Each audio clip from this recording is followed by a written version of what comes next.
Ya neler oluyor neler ya. Bitcoin bir anda tam tamına %40 arttı ya. Adeta bir Bitcoin patlaması yaşandı. Altcoin'ler de güzel yükseldi ama o gece başka bir de ne oldu biliyor musunuz? Bunu konuşacağız. Tüm borsalarda Bitcoin yükselirken acaba hangi borsada Bitcoin'in fiyatı sıfıra indi? Ha bir de şu var. Türk kripto para borsalarında USDT dediğimiz dolar var ya, işte o da tam olarak 5.20'lere kadar indi dostlar gece gece. Piyasada yani 5.80'lere satılan dolar 5.20'den satılmaya başlandı. Yani bu neden oldu? Parayı kimler kaldırdı? Neyse durun abi bir olayı anlatayım size dostlar. Yavaş yavaş o gece neler oldu neler bitti ve başta Bitcoin olmak üzere kripto paralar neden bu kadar yükseldi? Bu işin arkasında kim ya da kimler var acaba? Bunları hızlıca konuşacağız. Sonra da esas mevzuya geleceğiz. O da şu zaten.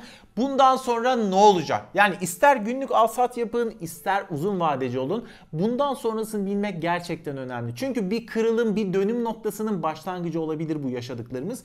Ama zaten hani hayatın kanunu da bu. Yani bilenin bilmeyeni öptüğü bir dünyada yaşıyoruz abi maalesef. Ya maalesef böyle. Değerlendirebilenler değerlendirecek, parasını kazanacak. Hadi şimdi çayları, kahveleri hazır ettiyseniz başlıyoruz.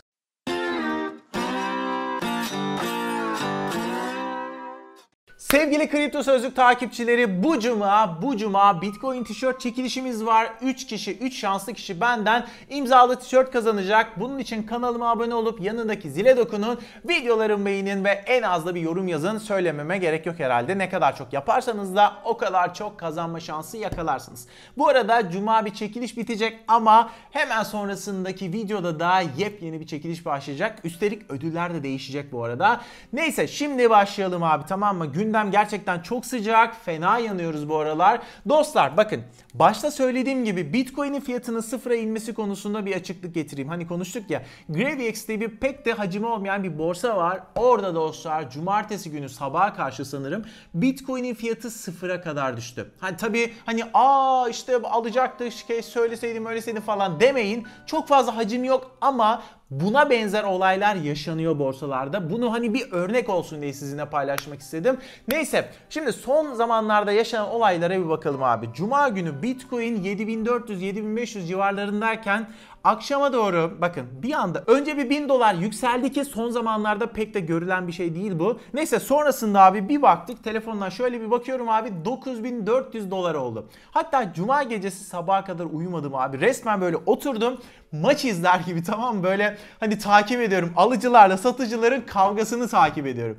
Neyse o gece işte sabaha karşı 4-5 falan Bitcoin bir baktık abi $10.250 oldu. Hatta çok uzun zaman sonra Bitcoin günlük en çok yükselen coinler arasına girdi ki o gece ben gerçekten böyle anlık bildirimler yaptım Telegram kanalımda. Eğer katılmadıysanız da linki aşağıda var. Mutlaka katılın dostlar. Bitcoin günlük en çok yükselen coinler arasına girdi ki dediğim gibi bunu en son belki de 2017'de görmüşüzdür. Neyse 10.250 olunca dedim ki artık tamam. Yani daha şurada birkaç saat önce $7.400-7.500 olan Bitcoin $3.000 yakın arttı. Hani piyasanın normal seyrinde gideceğini düşünenlerin hep longlarını, shortlarını falan patlattı abi. Bir şey falan kalmadı ortada.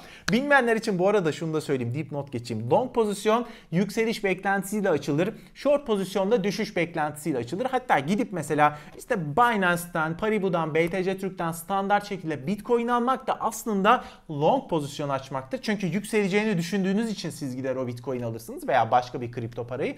Neyse bu yükselişin devamında konuşacak olursak ortada bu yükseliş için gerçekten şöyle bam bam bir neden olsa abi tamam diyeceğim. Buradan rokete bağlar daha da yükselir diyeceğim ama ortada gerçekten böyle realistik bir neden de yok. Ha mesela çıkıp abi Elon Musk deseydi abi ben böyle çat diye koyuyorum Mars'ta yaşam kuruyorum. İsteyen insanları Mars'a götüreceğim ama hiç kimse kusura bakmasın orada kağıt parayla falan uğraşamayız. Banka zaten yok, hani Mars'ta banka yok. Tek verebileceğiniz size bir internet, o yüzden eninde sonunda öpe öpe Bitcoin kullanılacak deseydi tabii hani şu an tabii ki biraz abartıyorum ama gerçekten çok uzun süreli bir yükseliş dalgası böyle bir hikayede, böyle bir senaryoda gelebilirdi. Çünkü haberin etkisi de uzun, dikkat edersiniz. Gerçi yine ne olurdu? Hani şu da olurdu. Söylenti de al, haberde sat çalışırdı muhtemelen ama ortada böyle bir şey olmadığı için Bitcoin 10.250 civarından geri döndü. Ha tabii bunlar biraz daha genel piyasaya yansıyan konular ama ben bu yükselişin sebeplerini de söyleyeyim size. Bakın bu yükselişte iki tane olay öne çıkıyor. Bakın birincisi Çin Devlet Başkanı Xi Jinping, umarım doğru telaffuz etmişimdir, blockchain konusunda lider olmak istediklerini söylediği bir açıklaması var. Cuma günü yükselişten kısa bir süre önce yapıyor. Bir kısım analistler Bitcoin'i bunu yükselttiğini düşünüyor ama ben gerçekten sınırlı bir etkisi olduğunu düşünüyorum. Adamlar zaten merkeziyetçiliğin doruğunda abi. Çin'den bahsediyorum. Globalleşmiyorlar. Hani popüler her şeyin kendi versiyonlarını yapıyorlar. Aslında bir anlamda da bağımlı da olmak istemiyorlar. Bu açıdan baktığımızda da gerçekten haklı olabilirler. Kripto para kısmına dönecek olursak da bu arada parantez açayım, Neo'yu da gözden kaçırmamak lazım dostlar.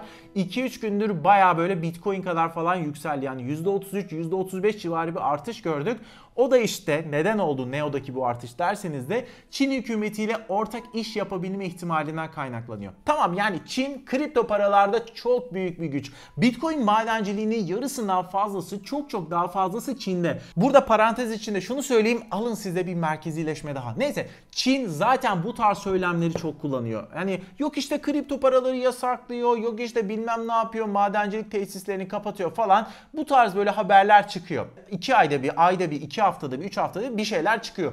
Dolayısıyla bu biraz işin süsü gibi. Bakın şuna ben çok ihtimal veririm. Önceki yıllarda Çin'in Bitcoin'in fiyatını yükselterek, bazen de düşürerek kendi borçlarını ödediğine dair söylentiler çıkıyordu. Çin Bitcoin üzerindeki güçlü bir etkisi olduğunu bildiği için bu tarz konuşmalar yaparak para kazanmaya çalışıyor da olabilir. Gerçi şimdi hani şöyle bir flash gelişme de var dostlar Çin tarafında. Çin Halk Bankası Teknoloji Bölümü Başkanı Li Wei diyor ki artık özel bankaların blockchain kullanım zamanı geldi. Çünkü blockchain dolandırıcılık risklerini iyice azaltacak dedi. Bunun dışında mesela Çin ilk kripto para yasasını da kabul etti dostlar geçen günlerde ve 1 Ocak 2020'de uygulanmaya başlayacak. Kendi kripto parasını üretecek ve mesela Çin kaynaklı olduğu konuşulan bu yükselişten sonra küçük bir şöyle bir diyalog da var. Tron %30 civarı artınca Justin Sun bir gaza geldi abi, tamam mı? Ve bu Tron'un bu sene sonuna kadar, bakın söylüyorum, en büyük 4. kripto para birimi olacak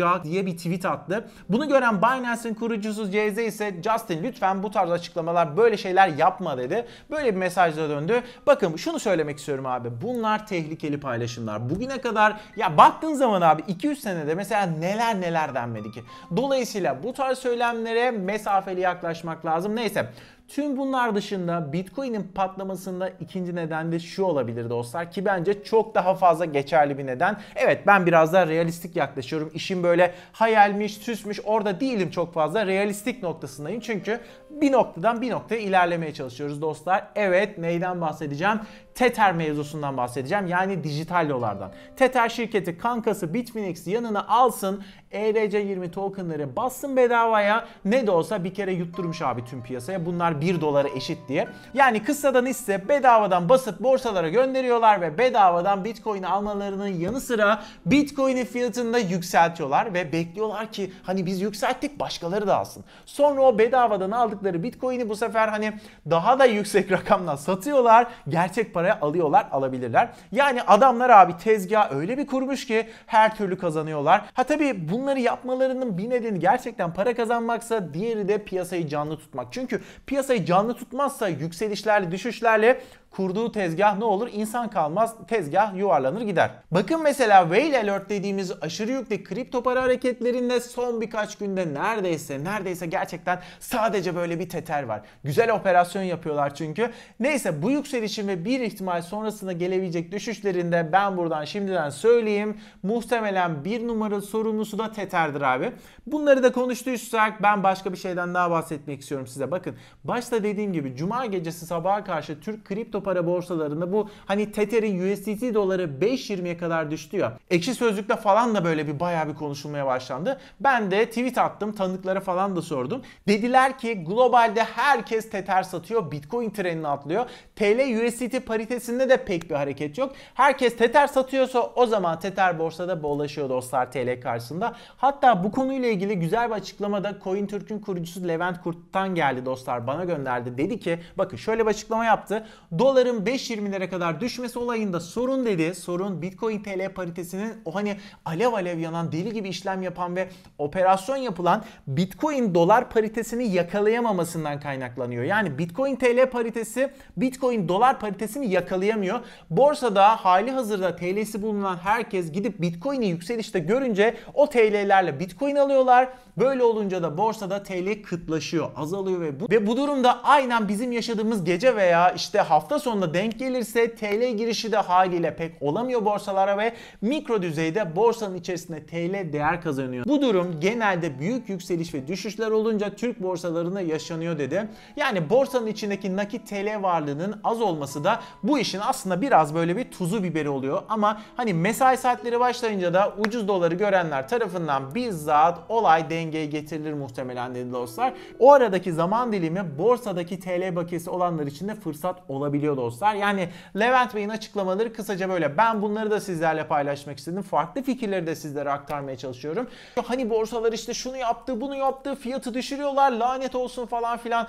Ben buna en azından Türk borsalarında pek ihtimal vermiyorum. Hani hacimden kaynaklı. Ama tabii tamam yani Binance seviyesine çıktığımız zaman elbette işler çok fazla değişebilir. Neyse dostlar, son olayların nedenlerini de konuştuk. Şimdi de gelin isterseniz bundan sonra ne olacak? Kritik dönemece mi giriyoruz acaba? Bunları da analiz edelim ama başlamadan önce hani şunu da söyleyeyim, kanalıma abone olmadıysanız yine hatırlatmak istiyorum. Lütfen abone olun, zile dokunun ve destek olun dostlar diyerek şimdi olaya bir girelim. Öncelikle şunu söylemek istiyorum. Bakın Cuma gecesi bu 10.250 dolara kadar olan son zamanların bu en sert yükselişinde teknik tarafta ne olduğunu söyleyeyim. Çok basit, takoz kırıldı. Alçalan takoz için hani hep konuşuruz ya, böyle alçalan takozun sonu böyle bir genelde yükseliş olur. Yükselen takozun da sonu muhtemelen düşüş olur diye. Burada işte dostlar alçalan takoz yükselişle kırıldı. Sadece bizi şaşırtan kısmı ne oldu biliyor musunuz? Bu yükselişin oldukça sert olmasıydı. Bu gerçekten şaşırttı ve bir de bir önceki videoda RSI'yi konuşmuştuk. Hatırlarsanız kanalda bir önceki videoyu da gidin dostlar. İzlemediyseniz onu da izleyin. Son 3-4 aydır RSI 25-30'lara gelip oradan da yükselişe geçiyordu. Böyle bir analiz paylaştım ve nitekim de yine aynı şekilde RSI aynı hareketini yaptı. Bitcoin'de yükseliş beklentisine girmek için de yalan yok. Sadece bu verdiğim RSI analizi yeterli olmaz. Ama bu RSI'nin yanına bir de uzun süredir içinde bulunduğu alçalan takozu koyarsak belki de en azından teknik tarafta bu yükselişi biraz daha böyle bir netleştirebiliriz, anlamlandırabiliriz ve yolumuza bakabiliriz. Bundan sonrası için de 9.000 dolar yükselişin devam edebilmesi, yatırımcılardaki morallerin olumlu olması ve piyasaya yeni para girebilmesi için bence gerçekten hani psikolojik olarak çok önemli bir destek. Eğer aşağı kırarsak da bakın, eğer aşağı kırarsak 9.000 doların altına kırarsak sonraki destekleri ezberlemişsinizdir zaten, herhalde konuşuyoruz sürekli. Sonraki destek 7.750-7.500 bölgesi, onu da aşmamız durumunda 5.800-6.200 bölgesi destek olabilir. Şu an buraya doğru bir gidiş var diye söylemedim ama bakın hani 5.800-6.000'e doğru bir gidiş var demiyorum. Sadece destekleri paylaşıyorum. Peki yükselişi de konuşacak olursak da bakın buraya yazıyorum, tamam mı? Ben takip ederken lütfen bir yandan da siz de takip edin. 9.000 dolar üzerinde kalan Bitcoin önce 10.000 doları, sonra da 10.800 doları zorlayabilir. Bir de dostlar hani başta dedim ya, bakın acaba bir dönüm noktasında mıyız diye. Mayıs 2020'de biliyorsunuz ne var? Blok yarılanması var. Artık madenciler Mayıs 2020 itibarıyla yarı yarıya daha az Bitcoin üretebilecekler. Dolayısıyla hani şu an konuşmak için erken ama Bitcoin 14.000, 15.000 doların üzerine çıkarsa işte o zaman halving fiyatlanması başladı diye tahmin edebiliriz. Bir önceki hani küçük yükselişte biliyorsunuz Bitcoin 13.900 civarlarından dönmüştü. Dostlar bugün aşağı yukarı konuşacaklarım böyle ve isterseniz şimdi de gelin bugünün bonus bilgisine geçelim. Bugünkü bonus bilgisinde sizinle tam bir zeka işini paylaşacağım. Bakın hemen geçiyorum. Londra'da yaşayan bir adam evini 800.000 sterline satışa çıkarmış. Fakat bu fiyata kimse evi almak istemeyince adam gidip gazeteye ilan veriyor ve diyor ki bu evi, bakın bu evi sadece 1 sterline, yani bir sakız parasına, bir polo şeker parasından daha da düşük çekilişle satacağım diyor. Çekilişe katılmak içinse 1 sterlinlik bir kupon satın almayı şart koşuyor dostlar ve sonrasında olan oluyor. Bu kuponlar tam 2 milyon tane satıyor. Çekilişi düzenliyor ve evi bir kişiye veriyor. Kendisine de vergiler hariç tam 1,5 milyon sterlin kalıyor. Olay böyle yani, sizinle de paylaşmak istedim. Şimdi isterseniz gelin kısaca bir önceki bölümde sizden neler gelmiş, hangi sorular, hangi yorumlar gelmiş onları da şöyle bir okuyalım. İsmini okuyamadığım Japonca bir arkadaşımız, yani öyle muhtemelen ismini yazmış. Tahmini olarak büyük bir kitle 5.8 yani 5800-6200 dolar civarlarını bekliyor alım için demiş. Doğukan Deniz de abi valla Bitcoin gidiyor hepimizin gözü aydın 8500 demiş. Üzerine bu yorumdan sonra Bitcoin 2000 dolara yakın bir para daha koydu, yani şaka gibi. Kazım Arslan, ya şu girişin enerjisinin %1'ini bana verin maşallah, şu an altcoin'ler bile bu orandan fazla kazandırır. Hüseyin Eroğlu, Eren Baba nerede Ledger Nano, hadi güldür yüzümüzü. Geliyor dostlar, geliyor, sadece takip edin, çok kısa süre sonra geliyor. İbrahim Ovinç, oha ne zaman yükseldi ya bu kadar demiş. Gökhan Şencin, hocam kolyemi ve bileziklerimi artık göndersen, yaz bitti. Ama Gökhan, ben bir sonraki yazdan bahsettim. Biraz daha böyle bir kullanayım videolarda falan da, hani böyle bir hatıra kalsın, neden göndermeyeyim. Ümit Arı da diyor ki yükseliş videoyu çekmenizi beklemiş. Hakan T, böyle dalgalarda daha çok video bekliyoruz. Pisagor, ula beklentim 6K idi, satın almak için geç kaldık, oldu 8700, lanet olsun federalleri demiş. Yücel de her zamanki gibi çok güzel bir video olmuş demiş. Ben de yorumlarınız için, destekleriniz için çok teşekkür ediyorum. Lütfen hem çekilişe katılmak hem de bana videolarım için teşekkür etmek, yeni videolar için hani böyle bir destek olmak isterseniz de kanalıma abone olup zile dokunun. Videolarımı beğenip ve tabii ki de yorumlarınızı yazın ve bir sonraki videoda görüşürüz. Hoşça kalın.